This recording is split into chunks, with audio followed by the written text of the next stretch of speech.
Thank you so much for making this place a place of grace. Because of your grace, because of your generosity, because you are the ones who bring this grace to life, because you open your arms and accept people right where they are, just as they are. Because of you, this place is truly a place of grace. Thank you. Thank you. Thank you. Thank you. Thank you. Thank you. Riverbend is about people. People and God in relationship with each other. That's what we do. And every week we're privileged to be in community groups with you, enjoying life's joys and going through struggles. Being known and knowing others is not easy. It's very challenging sometimes, but it's also one of the most rewarding, enriching things that we can do. So thank you for sharing yourself and your family with us, and thank you for being part of Riverbend's family. Thank you. Thank you. Thank you. Dhanyawad. Shukriya. Thank you. Thank you. Thank you. Thank you, Riverbend, for providing a safe and welcoming environment for artists in Austin. We believe that God is the creator of all art, no matter what medium. It might be music, fine art, and anything in between. And that makes for a great, vibrant expression of God's grace in this wonderful church. Thank you. Thank you. Thank you. Thank you. Thank you. Thank you. Thank you. Thank you. Thank you for all the ways you generously choose to bless others at our church, in our neighborhood, and across our borders. From our neighborhood development centers to our partners around the world, you're Riverbend's heart in a movement towards more. Thank you. Thank you. Thank you. Thank you. Thank you. Thank you. From a guy who's literally been kicked out of churches before, thank you for making this a home. Thank you for your acceptance. Thank you for your love no matter what. I'm sure many of you have felt it hard to find a place where you belong. And because of you, I feel like I belong here. So thank you. Thank you. Thank you. Thank you. Thank Thank you. you. Thank you. Thank you. Thank you. Thank you. Thank you. Thank you. Thank you. Thank you. Thank you. Thank you. Obrigado. Gracias. Danke. Merci. Thanks, y'all. In case you missed the point of that video, thank you. It's easy for me to say. I am grateful every day that on Friday at 11 in the morning, on October the 29th, 2004, I received a phone call from an executive search firm in Dallas, Texas. The person on the phone told me they had been contracted by a church in Austin, Texas, to conduct a national search to find a successor to the founding pastor of a large and influential church in Austin, Texas. He asked me if I might be interested in sending them a resume and talking to them about this opportunity. He told me he couldn't tell me very much about the church. It was just that the founding pastor was retiring after 25 years, and the church was looking for his successor. I said I would think about it, and as we hung up the phone, I got online, and it only took me about 5 minutes to find that it was Riverbend Church here in Austin that was looking for their second senior pastor. Over the course of the next few months, I did my research and my homework and had a lot of phone interviews and conversations and got to know some folks here, and they got to know me. And it was on January 15th and 16th of 2005 that the people who had formed a search committee here at Riverbend Church sent a delegation out to Northern California, to the Bay Area, to visit me in my church. As we spent time together, I saw a confirmation of what I was suspicious of from the very beginning, that this was a very special place, and it was populated by a very special group of people.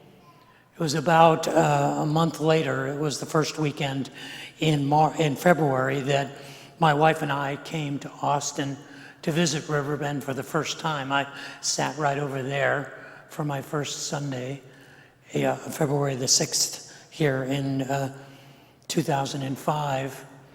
I got to spend Saturday with Dr. Gerald Mann, and as we sat together and I got to know him, we became fast friends. I realized that we shared a DNA. We shared a ministry philosophy, and he was very much in line with the kind of things that I valued in ministry. But as I visited Riverbend that weekend in February of 2005, I not only realized that this was a very special place, I also realized that I shared DNA with this place. It was on that visit that I discovered where Riverbend was headed. I found in my conversations with the people and getting to know the folks who populated this community, I found exactly where Riverbend was going. And I knew I wanted to be a part of it. I realized that Riverbend, the next chapter of Riverbend, was going to be written as a people who came together to make Austin a better place for everyone. That this was a church that was about to be unleashed, to be a blessing on this community and even beyond. And I wanted to be a part of that. Because what I saw when I came here was that this place was truly a 5-talent community. Today I want to talk about what that means and what I have observed over the last 14 and a half years about the generosity and the talent of this place. But before we talk about it, would you pray with me? Father in heaven, I would ask that the words of my mouth, the meditations of my heart, would be pleasing in your sight, and you would use your words spoken by your servant and anointed by your Spirit to remind us of the blessings we have and the privilege of blessing others. Pray that we will be mindful of that today, for I ask that for myself, for my family, and for all of us here. In Jesus' name, amen. In the story that the gospel writer Mathew, Levi, the son of Alphaeus, tells us about Jesus of Nazareth, before he finishes his gospel, he records in what we have as chapter 24 and 25, sort of a compilation of Jesus' prophetic teaching, what Jesus taught to his disciples about the end of time, about the coming of the kingdom of heaven. And it's in Matthew chapter 25, near the end of the chapter, that Matthew records for us a story that Jesus told, a parable that Jesus made up. He tells us that Jesus told this story to give his disciples an illustration of what the kingdom of heaven is like. And the story he told went like this. He said, there once was a man, an obviously wealthy man, who was going away on an extended trip. But before he left, he called his servants together, and he entrusted to them portions of his estate, portions of his wealth. It tells us to one of his servants, he gave 5 talents, or 5 bags of silver, or the equivalent of 5 years' wages. What do you make in a year? Multiply that times 5. That was the amount of wealth that the master entrusted to one of his servants. To another servant, he entrusted 2 measures, 2 talents, or 2 bags of silver. And to one, he entrusted 1 talent, 1 year's wages, 1 bag of silver. And he said that he did that according to each one's ability. He knew them well enough, and he knew which one would be able to handle more and which could not handle quite as many, and he distributed it, and it says that he went on his way. The servant who had been given 5 talents, or 5 years' wages, went out and immediately invested it, put it to work, and earned 5 more. The one who had been given 2 talents did exactly the same thing. He doubled his investment. But the one who had been entrusted with 1 talent, 1 year's wages, 1 bag of silver, dug a hole and hid his treasure in the ground. It says, Jesus tells the story, and he says that after a while, imagine that the master returned, and the master asked his servants to give an accounting for how they had handled the wealth he had entrusted to them. And the one who had been entrusted with 5 talents came and said, Master, I put these 5 talents to work, and look, I earned 5 more. I earned 100% profit. Here are 10 talents. It says that the master was full of praise. He says, well done, my good and faithful servant. You have proven yourself faithful in these little things. That proves that you are worthy to be trusted with greater things. Come on, let's celebrate together. And then the one who had been entrusted with 2 talents returns and says, I doubled my profit as well. And the master praised him as well, said, well done, my good and faithful servant. You've been faithful in little things. I will trust you with greater things. Let's celebrate together.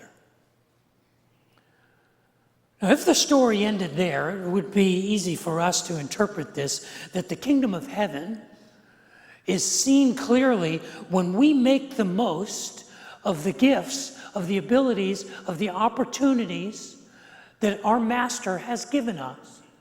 That this is an obvious parable that says, if you want to see what the kingdom of heaven looks like, it looks like you using well, being a good steward of the talents, the abilities, the opportunities, the skills that the master has entrusted to you.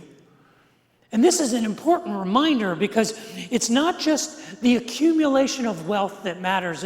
It's not just the acquisition of things and power or accomplishment or achievement that matters. It's doing it for a good reason. It's doing it so that you can share it with someone. I think we all understand that our significance in life, the meaning of our life, is not simply the accumulation of our accomplishments or our wealth or the acknowledgement of our success and our abilities. Our life really matters when we take the things that we're good at and we do them with others and for others. That's where our significance is found. That's where our meaning is found. And to do this with the master's resources is a taste of the kingdom of heaven. And if the parable ended there, it would be a celebration and an encouragement for us to use what God has given us wisely. To use it for the good of others, for the good of the master. But the parable doesn't end there. The parable ends with the focus shifting to the single talent servant. And it's in the story of the single talent servant that we find the problem that I know I struggle with. Because if we are built to make a difference, if we are fashioned, each one of us is fashioned by God to make a difference in the world that we live in, why is it so hard? Why do we struggle to find our way, to find our place? Why are we so resistant to generosity and to kindness and to compassion? Why does it feel like such an obligation and a burden? The lesson is buried in the story of the single talent servant. You see, it's a lesson that resonates with me because I ask myself often, why do I find it so hard to be kind? Why do I find it so hard to be generous? It should be something that I'm naturally good at because I'm built for it. Why is it so difficult? Why is it so hard for me? I think there are 3 reasons that come out of this story. And the first reason I think I struggle with generosity, with compassion, with kindness, with doing those things, with blessing others as I have been blessed. I struggle with it because I look around and I realize that life is just too hard. It just is. And so what I want to do is I want to accumulate a buffer. I want to build a barrier between me and the brutality of the world, because I know that if I have margins, if I have margins with my time, if I have margins with my family, if I have margins with my relationships, if I have margins with my wealth, then even though the world is difficult and it's unfair and it's unjust, and even though it is filled with inequity and injustice and evil, if I have sort of a resource that I can rely on in the difficult times, it makes my life easier, doesn't it? So I don't want to let go of that. I want to keep it to kind of guard myself against the brutality of the world that I live in. To quote that famous theologian, Mae West, I've been rich and I've been poor, and rich is better. But we weren't made to cling to those things. We weren't made to rely on those things. Because that's what the one-talent servant did. When the master called him, he said, "What have you done with the talent that I gave you?" He says, well, I know that you're a harsh man. Now, in case you don't understand how a parable works, it's a metaphor. It's an illustration. And Jesus is telling a story, but it's about us. We are the servants. In the story of the talents, we are the ones who have been entrusted with resources from our master. And the master is God. And the single talent servant says to God, as I often do, I notice that you're capricious. I notice that you behave in ways that I can't predict. I look around at the world and evil seems to triumph. You seem to be asleep at the wheel. You gather in fields that you did not sow seeds in, and you harvest in fields that you didn't cultivate. I don't understand you. I'm not sure I can trust you. I'm not sure I can trust that what you have is my best interest at mind because I can't figure you out. You're harsh and you're unpredictable and you're unreliable. You are untrustworthy. Which is why I trust in my wealth, which is why I find it difficult to let go of my time, to risk being there for people who are needy, or risk inserting myself in situations that require me to give of myself, to make myself vulnerable. I'm reluctant to do that because ultimately I don't trust you. See, generosity is an act of trust. It is an act of faith. It is a high wire act where we take those things that we would rely on and we say, okay, I'm not going to rely on them. I'm going to rely on you. And every time we are compassionate and kind and generous and sacrifice for the needs of others, and we work to bless others as we have been blessed, we are visualizing the kingdom of heaven. We are making real our faith. It's hard because sometimes life is just too hard. It's just too unfair. And sometimes I struggle with that because I need that safety net. And sometimes I struggle with it because sometimes the future is just too dark. The future is dark. It just is. I mean, we can't know what is ahead. We can barely know what the week ahead or the months ahead hold. None of us can predict what the days and the years ahead hold. It's a dark room that we are walking into. That's what the future is. It's like George R.R. Martin said in Game of Thrones. He wrote, "The night is dark and full of terrors, and we're afraid of the dark." And we look into the future and we say, okay, I've got to have resources just in case. I've got to go carefully into that darkness. And so I have to keep the things around me that keep me safe, that keep me secure, because I'm afraid of the dark. Because sometimes the future is just too dark, too uncertain, too unknown. In verse 25, the single talent servant says to the master, the servant says to God, I was afraid. I was afraid that I would lose your money. So I took your money and I hid it in the ground so I could keep it safe because I was afraid of what might happen. But I dug it up and here's your money back. Exactly as you gave it to me. See, generosity requires courage. It requires a courageous act that says, I will put at risk my safety and my security, those things that make me comfortable. I will put at risk for the sake of my significance, my security. Generosity is a courageous choice. But the way I like to remember it is, look at what the single talent servant says. He says, I was afraid to lose your money, so I hid your money in the ground. Look, here is your money back. He knew that God had entrusted him with these abilities, with these resources, with this wealth. He knew that. It was his. It's all his. I mean, who of us got to choose who our parents would be?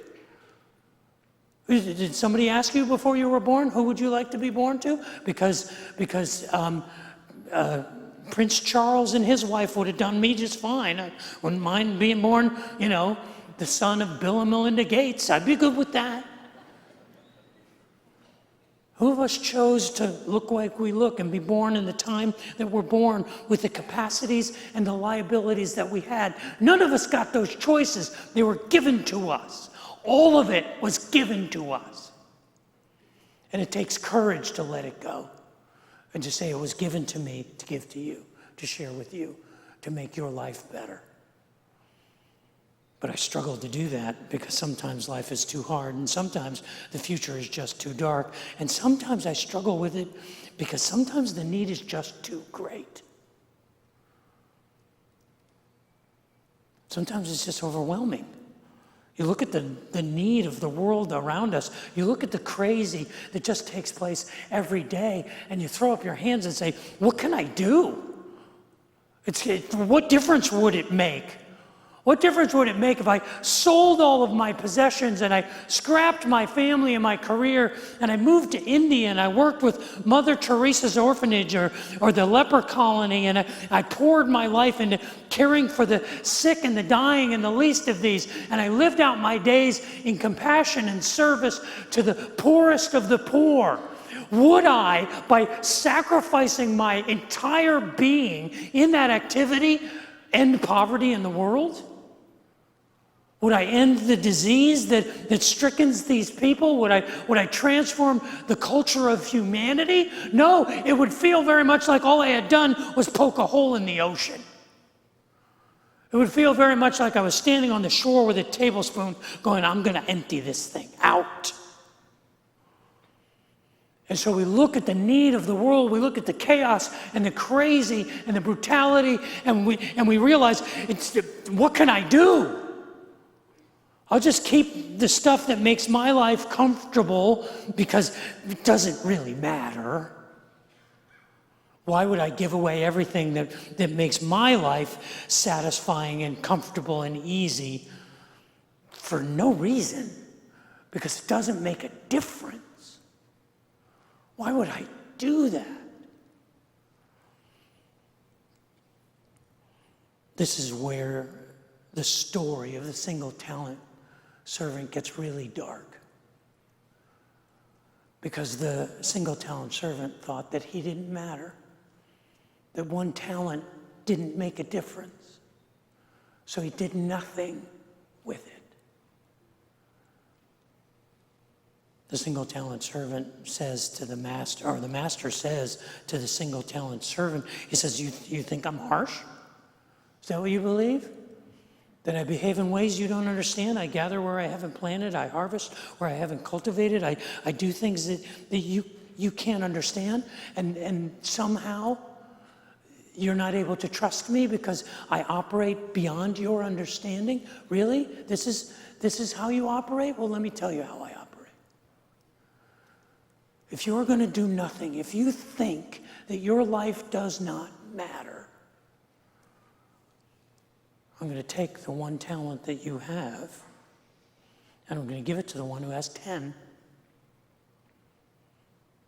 And then I'm going to tell my servants to take you, you useless servant, and cast you out into outer darkness where there's weeping and wailing and gnashing of teeth, to put on you the regret of a wasted life. And we look at that and we read that and we go, ooh, Jesus, man, that's dark, that's harsh. Did you really have to be that kind of dramatic with us? Well, yeah, we did. Because for him, there is nothing worse than a wasted life. A life is a terrible thing to waste. Because we are made to make a difference. Our lives matter. The generosity that we show does matter. It is what we are made for. We are blessed in order to be a blessing. It's where we find our significance. The amazing thing is not that we have the ability to bless others. The amazing thing is that we do it even though it's hard. We do it even though sometimes life is too hard, sometimes the future is too dark, and sometimes the need is too great, but we still do that. It's an act of rebellion. It's an act of treason. It says, I will not be enslaved by my fear. I will be a blessing to the people in my life and to the world in which I live. I will make my contribution to seek to make everyone's life better. And this is where my significance is. This is why it matters. This is why we matter.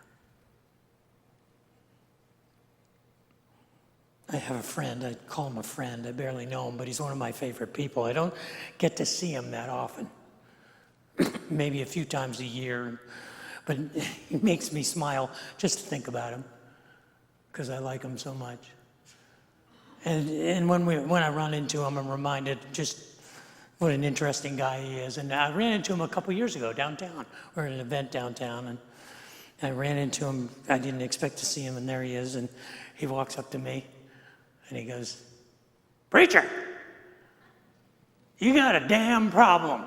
I'm like, oh, good to see you too. I mean, that's how he says hello to me. I haven't seen him in 6 months. You got a problem? Oh, okay, what's my problem? You ain't drinking the Kool-Aid you're selling. You ain't believing what you've been telling people. None of you do. You people don't believe anything that you're really saying. I'm like, well, how's that? He goes, well, if you actually believed in all this heaven and, you know, all of the goodness that's out there, well, then why are you hanging around here? What are you doing here, man? You should get the first train out of here, man. If you really believed that was real, then why are you hanging out in this dump? Huh? And he got up close to me and he poked his finger in my chest. And he's poking on my chest and he says, why are you even here, preacher? I'm thinking, as he's doing that, well, hello to you too. Nice to see you after a while.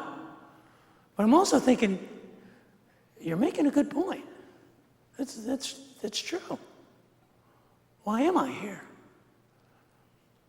And I said that out loud. I said, why am I here? And then I said, I know exactly why I'm here. And I looked at him as he's standing there, like waiting for the answer. You know why I'm here? You. You're why I'm here. I'm here for you. And what I meant in that moment is there is this thing that Jesus was getting at in the parable of the talents. He said, this is an illustration of what the kingdom of heaven looks like when we are here for others, when we are here for each other. And that's what I saw when I came here 15 years ago. I saw a community of people that was on the brink of making Austin a better place for everyone. I saw a community that was ready, that was blessed in order to be a blessing. And I knew I wanted to be a part of it. Because for 40 years, this place has championed the idea that we can be a blessing to the bruised and the battered and the broken and the bored. And I wanted in. And it was on April the 3rd, 2005, that we sat in this very room and the membership of Riverbend Church voted to hire me, voted to extend a call that I might be the second senior pastor of Riverbend Church. And so for the last 14 and a half years, I've had a front row seat for the next chapter of Riverbend as we have begun to increasingly be a blessing to this city and to overflow that even to the world. I went to our accounting department this week and I said, can you print me out a detailed, itemized list of all of the contributions that have come in since my first Sunday here? That's 754 Sundays. And they printed out a report that lists where every penny that has come in has gone and how much has been contributed over 14 and a half years, 754 Sundays. And the number, the gross number that measures your generosity in terms of dollars is staggering. I was unprepared for just how large that number is. You get caught up in the week to week and you forget that after 754 weeks, that's a lot of generosity. But of all the numbers that I read, there were two that really stood out to me. One was 8,996. That represents how many individual different contributors gave financially to Riverbend Church over the course of 754 Sundays. 8,996. Some of those are individuals, some of those are couples, many of those are families. 8,996 different contributors. The other number that blew me away was $2,633,666.29. That's how much money has been given anonymously in cash over the course of 754 Sundays. $2,633,666.29. Thank you for the 29 cents. Because every penny matters. And as I read through this, and as I looked at the countless ministries and people and organizations and groups that we have funneled money into, that we have invested in all across our city and on our campus and even across our borders, I realized that the real thing that I have observed in 14 and a half years is not calculable. You can't measure the generosity that I have seen many of you give in ways that no one will ever notice. You can't put a dollar value on the times that I have seen you come alongside of hurting individuals. Sacrifice your time, risk your individuality to invest in the needs of those around you. I have seen that time and time and time again. I have seen the wealth of this community invested in the needs across this campus and across our city and across our borders. And you can't put a dollar value on that compassion. You can't quantify or have a metric that measures the value of that kindness, of that grace, of that mercy, of that love. And I have seen it increase year after year. I have seen the generosity of this place poured out, and in some ways small and in some ways large, actually begin to make this a better place, begin to make this a better city, to make this place a better world. through your generosity. I have been honored to have a front row seat, to watch it happen. I count myself among the most privileged to have been invited to share with you in that journey. And so my gratitude is virtually unlimited. And it is not an exaggeration for me to say every single day, thank you.